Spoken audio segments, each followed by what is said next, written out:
Hooray.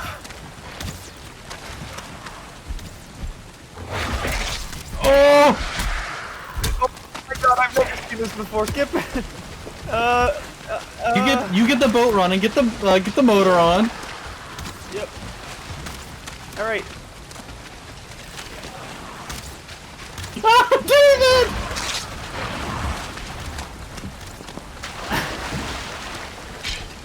We're leaving. I'm trying. The boat is slow. Get in and get on. Get in and get on. Oh god, he's attacking. Yes, you can. Just press E. Oh! Today on Impulse, we're going to be giving our impressions on Valheim and whether or not it's worth playing in its current early access form.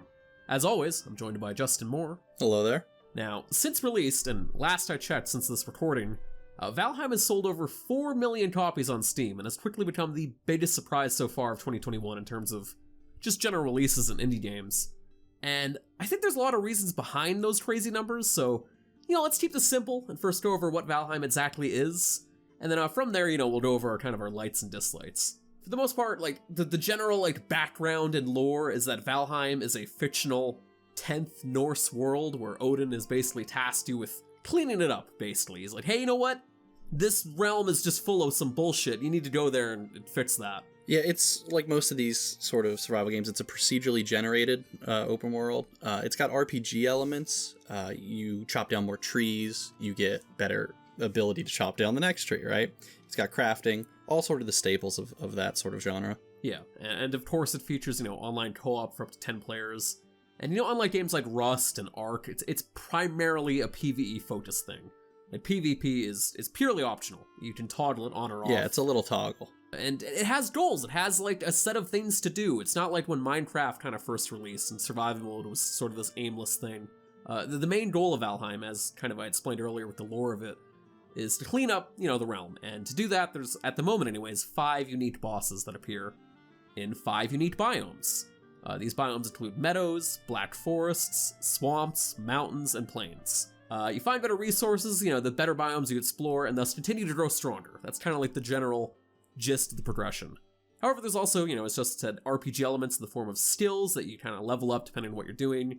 For mining stuff, for example, and you raise your pickaxe skill and all that. Compared and contrasted to other games, Valheim kind of reminds me of a cross between Minecraft, Rust, and RuneScape. Minecraft, being super obvious, being the procedural generation and basic crafting elements. Rust, I would argue, in kind of how detailed the building mechanics are. And RuneScape with the skill and gear progression. But with that said, let's maybe talk about the things we like. And let's go to the building. That's kind of the one of the main things, the big things of the game that I didn't do, because I'm a pleb who just kind of leeched off everyone else. Well, it went both ways, right? Yeah. You did the grinding so we could leech off for the building, and we did the building so you could grind more and grab the resources and such. Brud went and cut wood. Right. I found the building to be the best part of this game. It's my favorite part of this game because it has a structural integrity factor to it.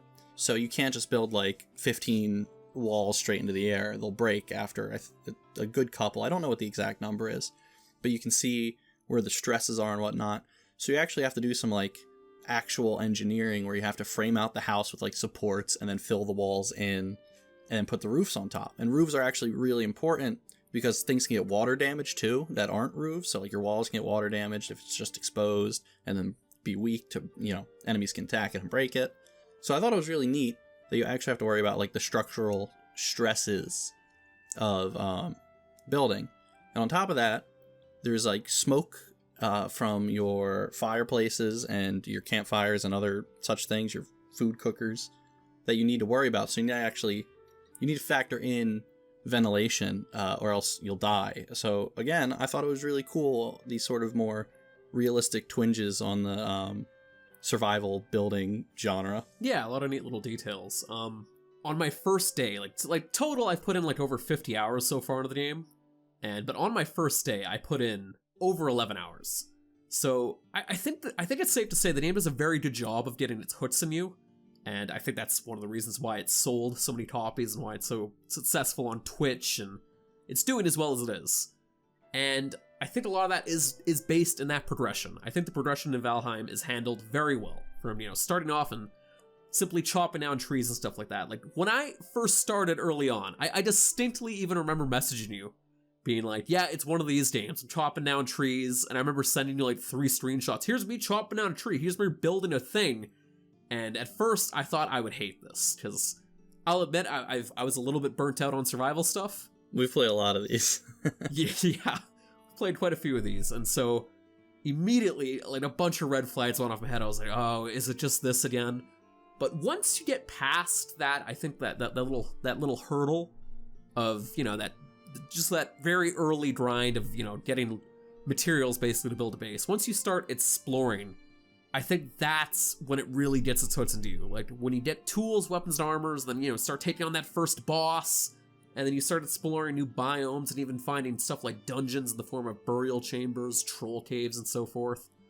I think once you start doing all of that, and then further exploring outwards, sailing across to new biomes, I think that's really where the hooks get into you. Because I remember, like I said, that first hour, I hated it, but then 10 hours later, I was going to bed that night just, like, thinking about what we're going to be doing tomorrow. Yeah, no, I'm in the same boat, because I thought, again, like that first 30 minutes or hour or whatever, I was like, man, another one of these, huh?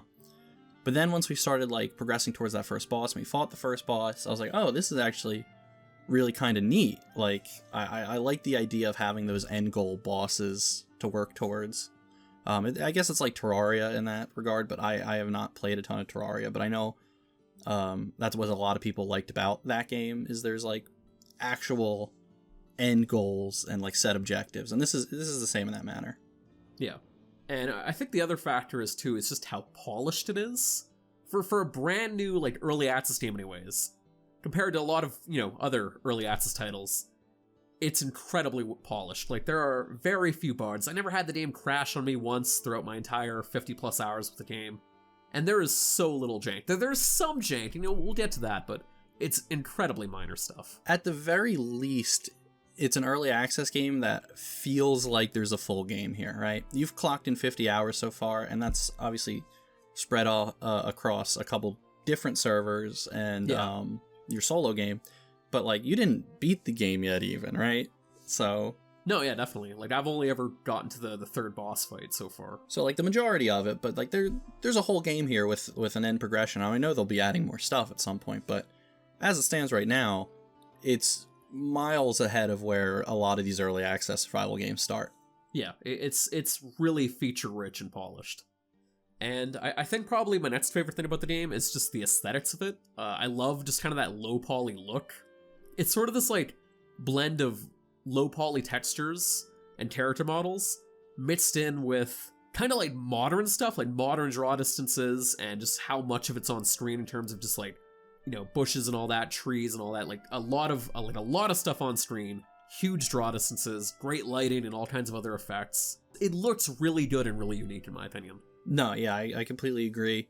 I think that sort of ties into the RuneScape stuff you were saying. You said it reminded you of RuneScape. And to some degree, the sort of lower poly aesthetic reminded me of, like, 07 RuneScape models and stuff. Outside of that, I'd say the combat itself is also pretty good. I think it just has, like, and not even just the combat, I think, like, the overall challenge of the game, I think, is just challenging enough that it keeps things interesting. Like, you just can't immediately go explore every biome you want. You have to kind of follow a sort of progression.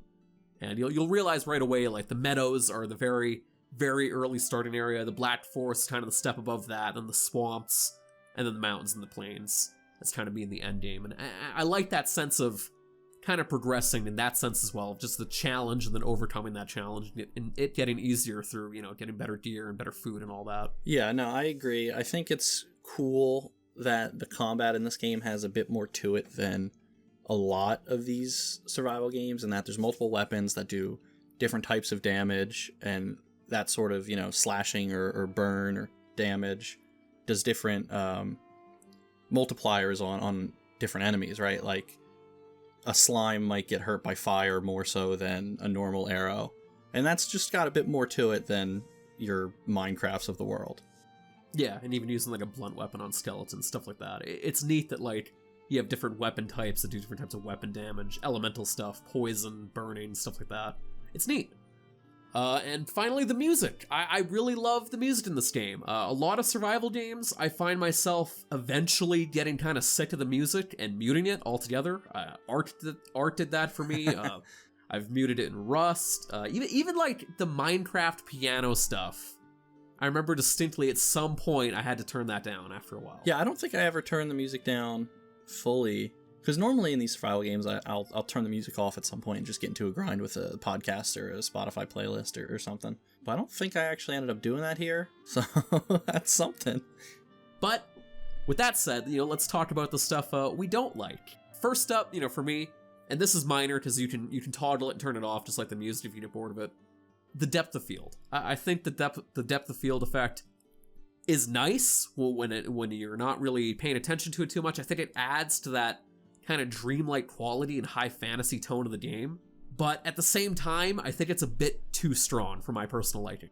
And it really comes into play when it comes to hunting.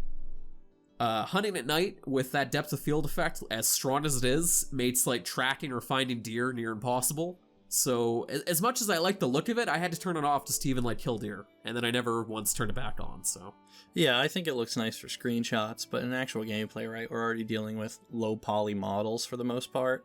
So then you put a big depth of field over that at night, and it's like, well, is that an enemy? Is that a deer? I don't know. Yeah, the deer just kind of become blobs in the distance. And then, like I said earlier, minor jank. One example, random generated structures are kind of like found throughout the game, whether it's like abandoned towns or villages or like these weird tower things. And the tower things specifically usually have these like generated stairs that go to the top of them, but they're super janky, and I've yet to find like a single one that even lets me climb or get to the top. It's something about the stairs seem really broken. And on the topic of building as well from earlier, if I do have one complaint, as cool as like the roof stuff is, preventing water damage and all that stuff and smoke inhalation, the one issue I have is when I'm out in the middle of nowhere and like my gear is all damaged. Like even when you're mining, for example, if you're mining, you need to bring a big cart with you to put all your ore in. And that's great, that's awesome. I put tons and tons of ore in, I could treat it like a portable chest. But eventually, my pickaxe will break.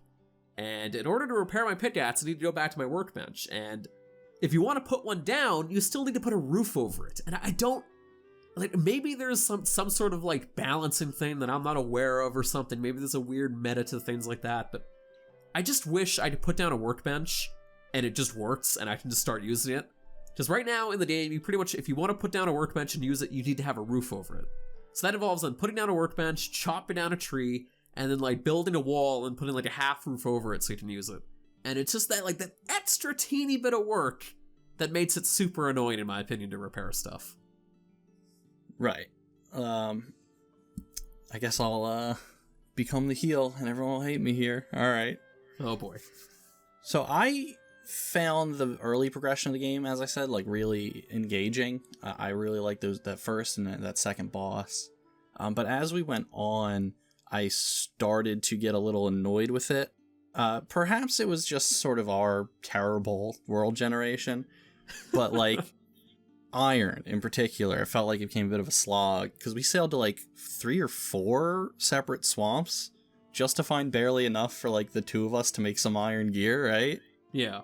And I thought it was more boring than anything. Like there was that one point where we were sailing, and I think the other friend we were playing with was just like, this adventure hasn't been one of our fun ones, has it? As we're just like paddling into the wind for the 15th time, skirting the coast trying to find the right swamp here. And I love the idea of like, you can't bring your metal through the portal, so you have to sail it back home or build, I guess, a forward operating base of some sort. I like the idea of having like precious cargo in the hold. There's a sea monster, and you're fighting to keep everything.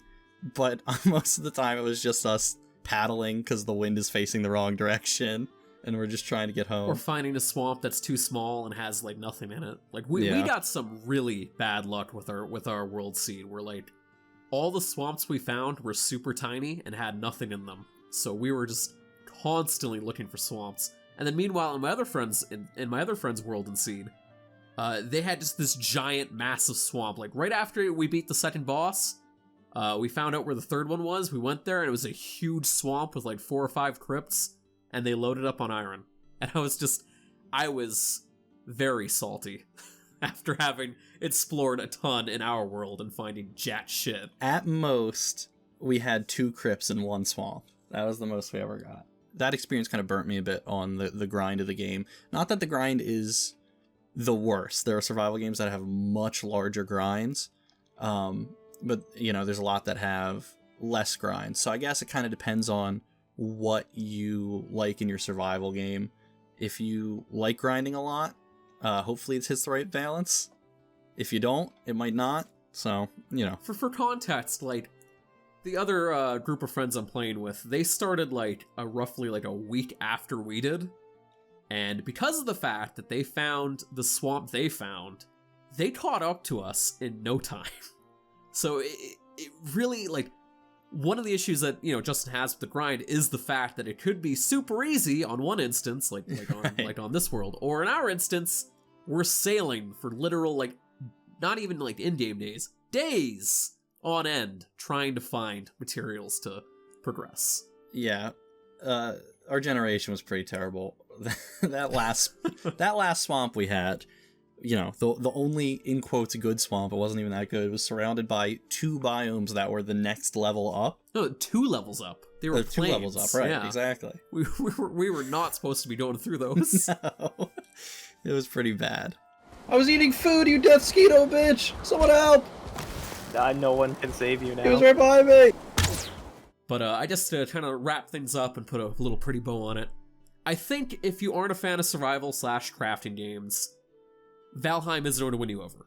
However, I think Valheim is easily the most polished and feature-rich early access game that I've probably played to date, which I know is maybe a bold take, but I don't think that's common at all. Like, we've played games like The Forest, for example, that I remember distinctly was rough on first release. Yeah. So, like, the fact that this is as new as it is and in early access and has just so much to do. Like, there's so many things we didn't even talk about.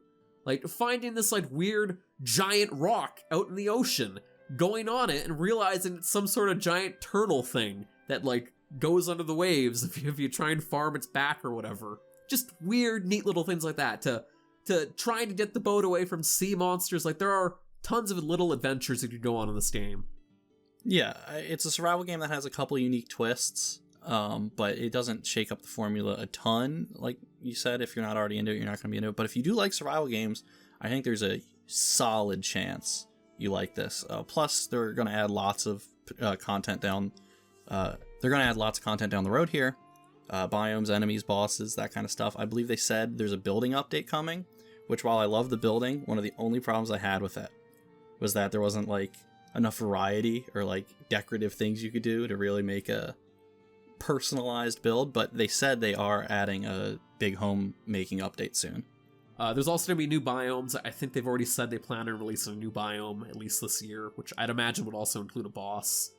Overall, I think there's also just loads of potential down the road. Like, I'm talking years down the road for this game to just be continuing to be popular and continuing to get updates, new biomes, probably console ports. Like, it would not shock me if console ports are going to be on their mind the moment this is out of early access. To cut it short, I think Valheim has a very, very bright future ahead of it. But for all things Valheim, whether it's written news, hopefully a future review, and more, be sure to head on over to Destructoid.com, and if you liked today's video, give us a like, subscribe, and as always, thank you for watching.